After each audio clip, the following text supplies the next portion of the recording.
Mirë mbrëma Likov. A e kemi këtu Orizarën? A e kemi këtu Lojanin? Ropalcën? Vaksincën? Vishticën? Hotlën? Mateqin? Likovën? Opajën? Slopçanin a e kemi këtu? Edhe Kumanovën. Mirë mbrëma gjithëve. I dashur Izet, i dashur Zek, dashur ministra Jazir, zavendës ministra Safije, Astrit, funksionar të shumët, Orhan, pa dyshim, Nikoqir po ashtu, Mimoza Musa, deputetja jonë, dhe shumë të tjerë që janë të pranishëm këtu, shefi shtabit, kandidati për komunën e Kumanovës, du natyrisht në veçanti të përshëndes kryetarin e ardhshëm të komunës Likovës, Neshmedin Sadikun, dhe barsin e listës Lirim Jashari. BDI ka marrë fund. Foli Zeti, foli Zeka, Orhani, u dhanë shumë argumente. Po një shonja 3 arsye që dëshmojnë se BDI ka marrë fund. E para, si që tha i Zeti, kaloj gati fushata zgjedhore për zgjedhjet lokale. Nuk i pa marret vinë me një projekt, me një ofertë, qoftë edhe në një komunë të vetme, për të treguar se çka do bojnë për të zgjedhur problemet që na i kanë lënë te dera për 23 vite me radhë. Kemi pa Bujarin 20, Bujari na fol për transparencë. Para mendoni ironin. Bujari që i ka një 2-3 lëndë për gjykata. E ka lëndën pacienti, e ka lëndën Samiti OSBS, e ka atë lëndën për rentin për vetura. Një njeri me disa lëndë në prokurori vjen, ban fushat kundër Izetit, duke premtu transparencë, duke premtu luftë kundër korrupsionit. Kjo është ironi. Në rastin më të mirë është ironi. Arsyeja tjetër që unë e shoh që BDI e ka humbur rrugën dhe nuk kthehet asnjëherë, është që ato s'janë të i besu asnjëri tjetrit bre. Ata flasin për beslidhje, e kanë gjetë një emër koalicioni aty, po nuk i kanë dhënë besë njëri tjetrit. Alia nuk është të mujtë mi bë bashkë Zeadinin dhe Arbenin, dalin në për studio televizive edhe e shajnë njëri tjetrin. Po çfarë beslidhje ashtu? Aty ku s'ka besë, s'ka bereqet. Edhe arsyeja e tretë, e përmendi Zeti, ajo parti është në listën e zezë amerikane. I ka një 2-3 njerëz që veç janë aty, edhe shumë shpejt do ketë edhe të tjerë. Urojmë që një ditë më parë të vazhdon ajo listë dhe disa figura të BDI-s të vendosën aty ku e ka vendin ajo parti në tërësi tashmë, pra në listën e zezë amerikane. Dje, ishin mbledhur këtu në Likovë dhe na e dhanë një farë shfaqje hipokrizie të papame. I pari që du ta përmend ishte ish kryetari im, Taravari, dikur neurolog, tani pacient, po ishte bon dhe pulmolog. Pulmolog ishte bon sepse në vend se të bon të burë, edhe ta pranon se i ka thonë Ali Ahmetit që a i smut psikikisht. A i tha, jabe, nuk është i smut psikikisht, tha, pish shumë cigare, tha, edhe frigohen për shëndetin e ti. Ku ka hipokrizi më të madhe se kjo? Ma on nuk i rrin as fjalëve që i kanë thonë publikishme, jo një herë, 10 herë ka thonë televizor.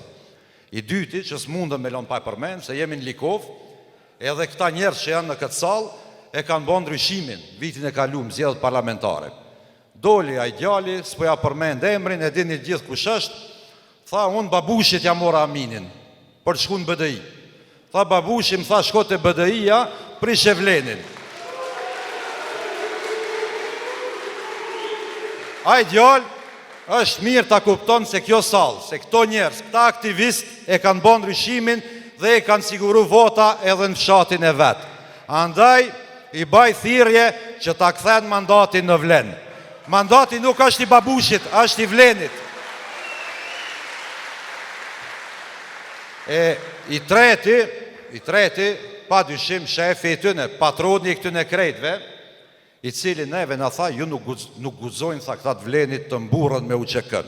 Para mendoni, çfarë ironie, çfarë hipokrizie. Kandidati jonë për kryetar komune është Neshmedin Sadiku. Familjar familjari 2 dëshmorëve, familjari komandant Beqir Sadikut dhe familjari Harun Kasumit. E kur dalim të bartësi listës, e kemi nipin e komandant Kumanovës. Nipin e Ismet Jasharit e kemi bartës liste, dhe ata guxojnë neve të na thonë që ne nuk guxojmë të mburremi me UÇK-n.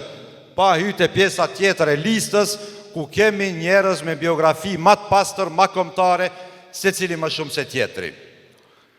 Pra, kjo është AKI-ja, kjo është BDI-ja, dhe unë pas një mëdyshje, besoj që koalicioni Vlen do fiton në çdo komunë me shumicë shqiptare.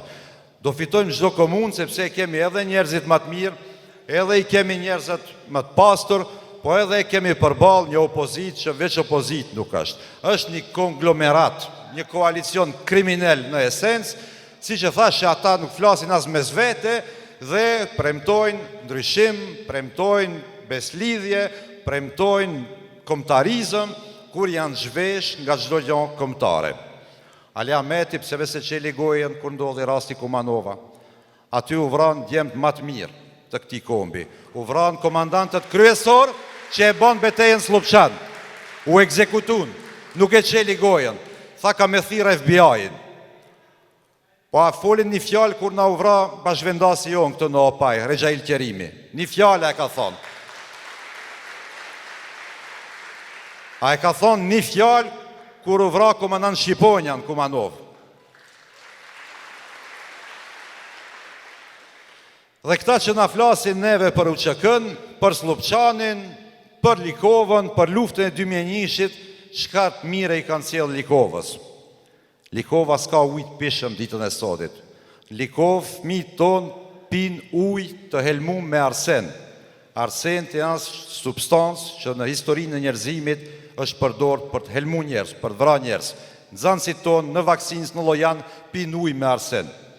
Sa shkolla i kanë ndërtu, sa qerdhe i kanë ndërtu, sa rrugë i kanë ndërtu, po të mos ishte ajo që e tha i Zeti, grantat qeveritare për komunat tona, përfshirë edhe Likovën, të cilën nuk kemi dashur ta shkelim sepse jemi të këtij vendi dhe na dhëmb, sado që ata kanë manipuluar edhe me UÇK-n, edhe me Likovën, edhe me Slupçanin, edhe me gjithë neve.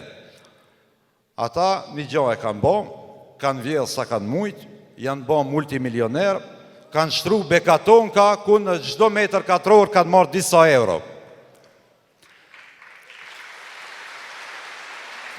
Dhe këto ditë ku jemi në fushat, e shohim Erkan Arifin, i cili dërgon kamiona me bekatonka në çdo fshat, në çdo lagje për të ble vota.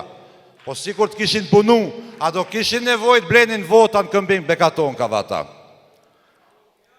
Natyrisht që jo. Edhe çfarë të mire tjetër i sollën Likovën ata për 20 vite arritët na largojnë një 5.000 njerëz të këtij vendi.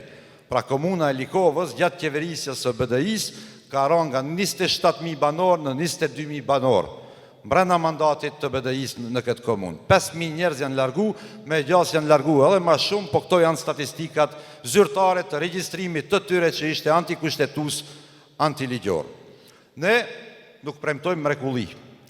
Ne e dëshmojmë atë që e themi me punë, me vepra konkrete. I Zeti ka folën për shumë çështje. Ne kemi nda 82 milion euro për komunat me shumicë shqiptare, brenda një mandati 15 mujor. Ne kemi sjellë, siç e tha Zeka, ligjin për përfaqësim të drejtë dhe adekuat, kemi punësu 2300 shqiptar për këtë vit në qeverisje,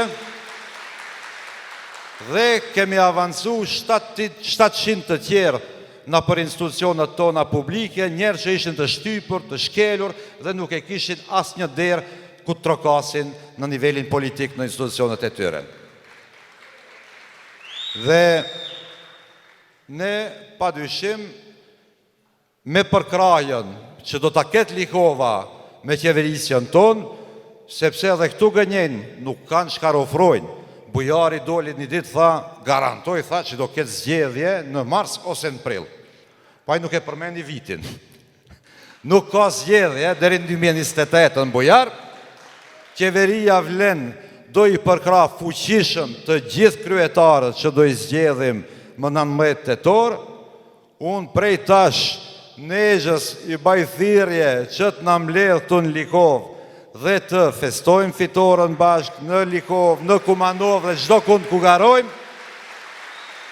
Ju baj thirrje gjithëve për mobilizim maksimal në mënyrë që fitoria të jetë, siç e tha Zeka, plebiscitare. Mos ketë mundësi as diskutohet më për pastërtinë e fitores sonë, e cila do jetë vërtet plebiscitare. Unë ju falenderoj të gjithëve dhe tash po ta marr rolin, po e ftoj në skenë Nexhmedin Sadikun, kryetarin e ardhshëm të Likovës.